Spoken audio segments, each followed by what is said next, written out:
Good evening आप सभी को। कैसे हैं आप लोग? होपफुली आप अच्छे होंगे। अब जैसे जैसे आप अपने मंजिल के करीब आते जा रहे हैं, उसी क्रम में आज हमने कुछ शॉर्टकट क्वेश्चंस या कहिए रिकॉल्ड क्वेश्चंस है जो समवेयर्स हमें उससे गुजरना पड़ा है, उसके बारे में है। 1-to-1 डिस्कशन करेंगे या हम एज ए कि आपके साथ इंटरेक्ट करेंगे। सबसे पहले हम बात करते हैं कि डी रिमिट करके, D remit DREMIT, D remit. D remit क्या होता है? डी रिमिट एक डिजिटल मॉड्यूल है फंड ट्रांसफ़र का, जो आपके बैंक से ट्रस्टी बैंक्स को फंड ट्रांसफ़र होता है। सपोज जो भी फंड मेंटेनेंस कंपनियां हैं, उनका एक ट्रस्टी बैंक्स होता है जो आपके, जैसे आप NPS खाते में पैसा ट्रांसफ़र करते हैं, NPS का जो अकाउंट नंबर है, तो वहाँ भी एक ट्रस्टी बैंक होता है। जो डी रिमिट से ट्रांसफ़र करने से ये फ़ायदा होता है कि आपको NA भी सेम डे एलोकेट हो जाता है। तो D remit is a digitally platform for transfer the fund from beneficiary account to trustee bank account. Pradhan Mantri Jeevan ज्योति बीमा योजना का जो लियन पीरियड था वो 30 दिन का है। प्रधानमंत्री जीवन ज्योति बीमा का जो लियन पीरियड है वो 30 दिन का है। इंटीग्रेटेड अम्बड्समन स्कीम में 3 स्कीम को मर्ज किया गया था।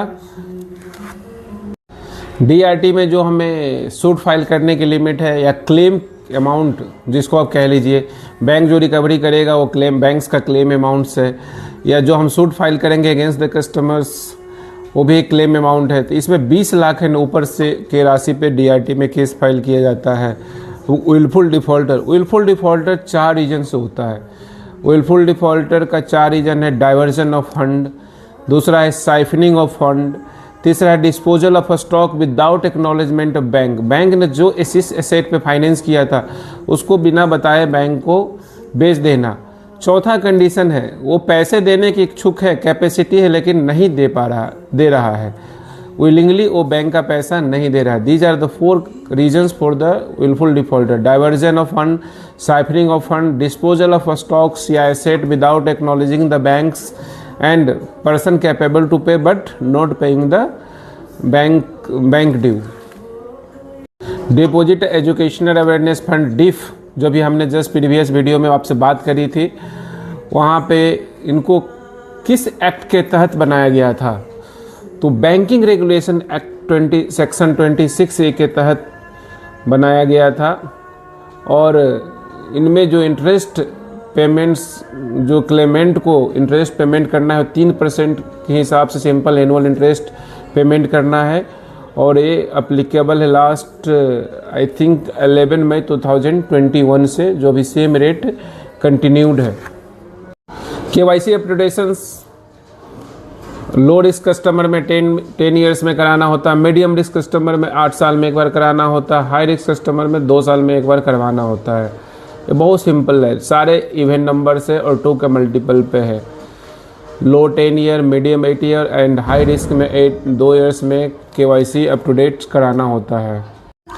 रेरा गाइडलाइंस के तहत बिल्डर्स कैपेबिलिटीज़ है कि वो मिनिमम 2 प्रोजेक्ट्स उनके द्वारा कंप्लीट किया गया हो प्रीवियसली, जिसमें कम से कम 8 ड्वेलिंग यूनिट्स सक्सेसफुली कंप्लीट किया गया हो या 500 स्क्वायर मीटर से ज़्यादा के एरिया को डेवलप कर रहा हो। Then the builders are eligible for the eligibility under RERA guidelines. Door steps banking हम 70 एंड एबव ईयर्स के व्यक्ति को प्रदान करते हैं। ये ध्यान रखने की चीज़ें हैं। एक्स्ट्रा ऑर्डिनरी डिले होती है जब चेक क्लियरिंग में, तो हम टर्म डिपॉजिट प्लस 2% के हिसाब से पेमेंट करते हैं। जो भी इंटरेस्ट टर्म डिपॉजिट पे होता है प्लस 2% एक्स्ट्रा ऑर्डिनरी डिले में ड्यूरिंग द क्लियरिंग, तो इसमें हम पेमेंट्स करते हैं। कोर्ट फी लोक अदालत में क्या पे करना होता है? लोक अदालत में कोई भी कोर्ट फी नहीं किया जाता है। दूसरा क्वेश्चन यहाँ से बनती है कि जो कोर्ट लोक अदालत में केस डिस्कस होता है या फाइनलाइज होता है, तो उनको जो अवार्ड होता है उनको उनको क्या कहा जाता है? तो लोक अदालत में the awarded by the judgement is called the consent decree, मतलब दोनों की सहमति से होता है, इसमें कोई भी as a judgements role play नहीं करता है। This is the called the consent decree. तो दो लोक अदालत में दो इम्पॉर्टेंट चीज़ें हैं, एक तो इसमें कोर्ट फिनिल होता है और दूसरा जो डिक्री एलोकेटेड होता है, जो अवार्ड एलोकेटेड होता है वो कंसेंट डिक्री कहलाता है। Asset classifications in agriculture account, यदि शॉर्ट ड्यूरेशन क्रॉप है और 2 क्रॉप सीजन तक अमाउंट ओवर ड्यू रहता है, short duration crop the amount over due for the 2 crop seasons, then asset classification transfer to the NPA. Suppose वो long duration crop है तो वहाँ 1 क्रॉप सीजन तक अमाउंट ओवर ड्यू रहता है तो एसेट क्लासिफिकेशंस एनपीए में क्लासीफाई हो जाता है। टैक्स सेवर एफडी के अगेंस्ट में कितना लोन दिया जाता है? टैक्स सेवर एफडी के अगेंस्ट में कोई भी लोन नहीं दिया जाता है। टैक्स सेवर एफडी एक फिक्स अमाउंट्स जो होता है और उनको एक लॉक इन पीरियड दिया जाता है जो टैक्स बेनिफिट के लिए एलिजिबल होता है, अतः टैक्स सेवर एफडी के अगेंस्ट में कोई भी लोन्स नहीं दिया जाता है। एक आती है लिक्विडेशंस एक हम जो भी एनसीएलटी के तहत केस को बैंक से डील करते हैं, तो उसमें एक स्टेज होता है लिक्विडेशन का। तो लिक्विडेशन प्रोसेस में जाना है कि नहीं, मतलब हमें बैंक्स को एक डिसीजन लेता होता है कि इसमें लिक्विडेशन प्रोसेस में जानते हो। इस प्रोसेस में जो भी एनसीएलटी में केस इन्वॉल्व होता है बैंकों द्वारा या बोरोवर द्वारा, तो उसमें एक क्रेडिटर कमेटी होती है जिसको लिक्विडेशन में जाने के लिए 66% वोट को, मेजॉरिटी वोट को कंसेंट होना आवश्यक होता है। अतः लिक्विडेशन प्रोसेस के लिए 66%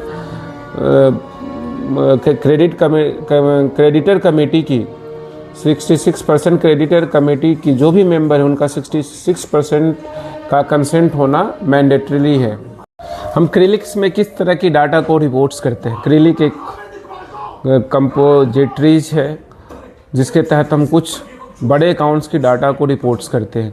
जहां भी हमारा क्रेडिट आउटस्टैंडिंग्स 5 करोड़ से ऊपर है, ये लिमिट हमारा 5 करोड़ से ऊपर है, उनकी जो भी डाटा ट्रांजैक्शंस होती हैं उनको क्रिलिक्स में रिपोर्ट्स करते हैं। दूसरा, जो भी एसएमए अकाउंट्स है 5 करोड़ से ऊपर है तो हम उसको क्रिलिक में रिपोर्ट करते हैं। यदि करेंट अकाउंट की डेबिट या क्रेडिट बैलेंस है 1 करोड़ से ऊपर है तो वो उनको हम क्रिलिक में रिपोर्ट करते हैं। कोई रेड फ्लैग अकाउंट है तो उनका स्टेटस हम क्रिलिक में रिपोर्ट करते हैं। तो मेनली 4 तरह का ट्रांजैक्शन हम क्रिलिक में रिपोर्ट करते हैं। Loan limit of 5 crore and above हम क्रिलिक में रिपोर्ट करते हैं। एसएमए कैटेगरी की अकाउंट जो भी है 5 करोड़ एबव उनको हम क्रिलिक में रिपोर्ट्स करते हैं। करेंट अकाउंट्स यदि 1 करोड़ से ऊपर की है, डेबिट या क्रेडिट बैलेंस है, उनको हम क्रिलिक में रिपोर्ट करते हैं। यदि अकाउंट रेड फ्लैग स्टेटस में हुआ हम क्रिलिक में रिपोर्ट करते हैं। प्रधानमंत्री जीवन ज्योति बीमा योजना का जो प्रीमियम होता है किस महीने में पेमेंट किया जाता है? तो मई महीने में पेमेंट किया जाता है। हमने अभी देखा था लियन पीरियड पीएम प्रधानमंत्री जीवन ज्योति योजना में 30 दिन का रह गया है और इनका प्रीमियम मई के मंथ में हम पेमेंट्स करते हैं। एक ईज का फुल फॉर्म क्या है? ईज ईज का enhance access and service excellence, enhance access and service excellence. दूसरी नेक्स्ट क्वेश्चन है, यदि कंसोर्शियम के तहत बैंक्स ने लोन दिया, कंसोर्शियम होता है कि हमने कई बैंकों के अरेंजमेंट के तहत कोई बड़ी पार्टी तो उनको फाइनेंस करते हैं, हम डिटेल में आगे बात करेंगे। तो इसमें यदि हम अकाउंट्स एनपीए हो जाता है तो हम इनको कैसे, इन पर डिसीजन की सरफेसी कब और कहाँ अप्लाई करना है। तो इसमें जो यदि एक से अधिक बैंक है तो इसमें 60% लेंडर बाय वैल्यू जो बैंक है 60%, मतलब जिसका एक्सपोजर, टोटल एक्सपोजर का 60% बाय वैल्यू जिस बैंक का है वो उनका कंसेंट मैंडेटरी है सरफेसी एक्शन लेने के लिए, जिसको हम consortium meeting time to time बुलाते हैं और इनमें अपनी प्रपोजल्स को रखते हैं और वहाँ 60% कंसेंट लेंडर बाय वैल्यू का जो बैंकर्स हैं उनकी कंसेंट लेना आवश्यक होता है कंसोर्टियम केस में यदि हम सरफेसी एक्शन इनिशिएट करते हैं। तो एसएलआर किस एक्ट के तहत कवर्ड होता है? SLR section 24 banking regulation act के तहत कवर किया जाता है। Statutory liquidity ratio covered under banking regulation act under section 24। जो आईबीसी कोड 2016 है उसके तहत यदि कंपनी लिक्विडेशन में जाती है तो वहाँ एक रिजोल्यूशन प्रोफेशनल्स होता है, वहाँ हमें वैल्यूएशन एक अहम मैटर रखता है। तो वहाँ 2 रजिस्टर्ड वैल्यूअर रिजोल्यूशनल प्रोफेशनल द्वारा अपॉइंट किया जाता है। 2 रजिस्टर्ड वैल्यूअर्स हमें उसकी वैल्यूएशन के लिए IBC कोड 2016 के तहत रिजोल्यूशनल प्रोफेशनल द्वारा 2 रजिस्टर्ड वैल्यूअर को अपॉइंट किया जाता है फॉर द एग्जैक्ट या proper valuation of the asset under the liquidation process. तो लिक्विडेशन प्रोसेस में हमने देखी थी ये लास्ट क्वेश्चन कि लिक्विडेशन प्रोसेस में जाने के लिए कितनी % क्रेडिटर कमेटी की ज़रूरत, कंसेंट ज़रूरत है। 66% क्रेडिटर कमेटी की कंसेंट ज़रूरत होती है लिक्विडेशन प्रोसेस में जाने के लिए। सेकेंड क्वेश्चन अब अभी देख रहे हैं यहाँ पे कि हमें कितनी वैल्यूअर्स की रिक्वायरमेंट होती है ड्यूरिंग द लिक्विडेशन प्रोसेस। तो जो 2 रजिस्टर्ड वैल्यूअर मैंडेटरी रिक्वायर्ड होता है for the valuation of assets under IBC code 2016 for the complete the process of liquidations. Next question है NI एक्ट के तहत एक सेक्शन है 148, सेक्शन 148 अंडर NI एक्ट। इसमें यदि कोई व्यक्ति अपील के लिए जाता है तो एपेलेट अथॉरिटी द्वारा ये इंस्ट्रक्शन दी जाती है, ऑर्डर दिया जाता है कि उनको 20% जो भी अवार्ड अमाउंट है, जो भी जजमेंट अमाउंट उनका 20% ट्रायल कोर्ट में जमा करना होता है, जिसका पीरियड होता है 60 डेज। जिस डेट से ऑर्डर हुई 60 डेज के अंदर उनको 20% जमा किया जाना होता है। यदि फर्दर वो नहीं कर पा रहा है तो 30 दिन की और मोहलत दी जाती है। तो आप ध्यान रखेंगे सेक्शन 148 के तहत जो भी अपीलेंट अथॉरिटी है, जो अपील करने के जो अथॉरिटीज़ है वो ऑर्डर करते हैं जो भी कि इनको 20% क्लेम्ड अमाउंट का जो जजमेंट अमाउंट उनका 20% डिपॉजिट करना होता है 60 डेज के अंदर, 60 डेज के अंदर from the date of order. यदि 60 डेज में नहीं डिपॉजिट करता है तो 30 दिन का और टाइम दिया जाता है।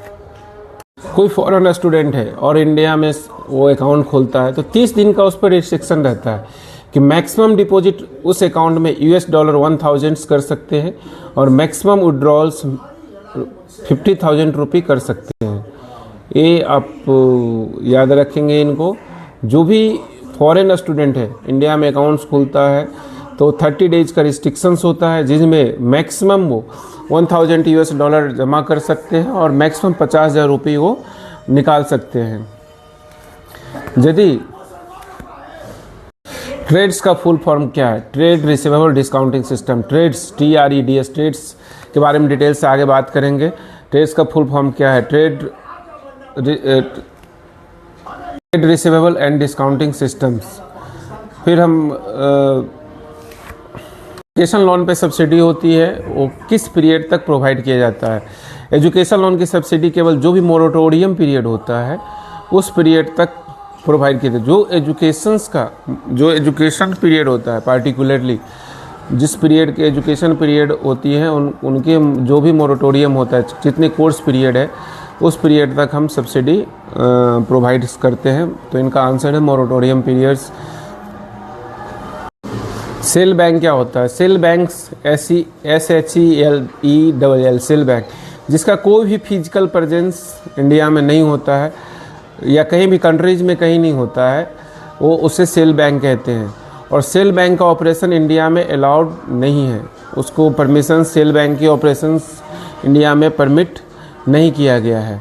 स्मॉल और मार्जिनल फार्मर क्या होता है? मार्जिनल फार्मर जिसकी land holdings up to 1 hectare या 2.5 एकड़ 2.5 एकड़ 1 हेक्टेयर या 2.5 एकड़ है वो मार्जिनल फार्मर कहलाएंगे। जिसकी लैंड होल्डिंग 1 हेक्टेयर से 2 हेक्टेयर है, मतलब 1 हेक्टेयर से ऊपर अप टू 2 हेक्टेयर है, यानी 2.5 एकड़ से ऊपर अप टू 5 एकड़ तक है, वो स्मॉल फार्मर कहलाएंगे। यदि कोई व्यक्ति डिफेंस रिटायरी है तो सीनियर सिटीजन सेविंग स्कीम में कितने साल के लिए, कितने ईयर्स उनको एलिजिबिलिटीज़ के लिए चाहिए? यदि वो डिफेंस रिटायरी है तो मिनिमम 50 ईयर्स का होना आवश्यक है, तभी वो सीनियर सिटीजन सेविंग स्कीम में अकाउंट खोल सकते हैं। NRM national national rural livelihood mission and national urban livelihood mission NULM में कितने % अर्बन पुअर फैमिली को काउंट किया जाता है? 70% में जो 70% अर्बन पुअर फैमिली से जो मेंबर्स NULM के तहत होना आवश्यक है। 70% member from urban poor family NULM के लिए होना आवश्यक है। यदि सॉइल नोट का एक्सचेंज काउंटर के ऊपर किया तो कितना इंसेंटिव RBI द्वारा दी जाती है? तो 2 रुपये पर पैकेट है। डिनोमिनेशन ऑफ 50 रुपीज़, 50 रुपये के डिनोमिनेशन तक के लिए 2 रुपये पैकेट हमने इंसेंटिव RBI द्वारा दिया जाता है। धन्यवाद, फिर मिलेंगे आपसे। बहुत बहुत धन्यवाद। फिर भी आपको यदि कोई ऐसा एडवाइस लगता है जहां हम कुछ बेटर कर सकते, आपस में बात कर सकते, तो हमें आप अपने जो भी कमेंट बॉक्स में हमें सजेस्ट कर सकते हैं, या जो भी आपके तरफ से कुछ ऐसा स्पेसिफिक सब्जेक्ट बेस पे हम और आप डिस्कशन कर सकते हैं, वो भी हमें कमेंट बॉक्स में सजेस्ट कर सकते हैं। Thank you so much. शुभ रात्रि।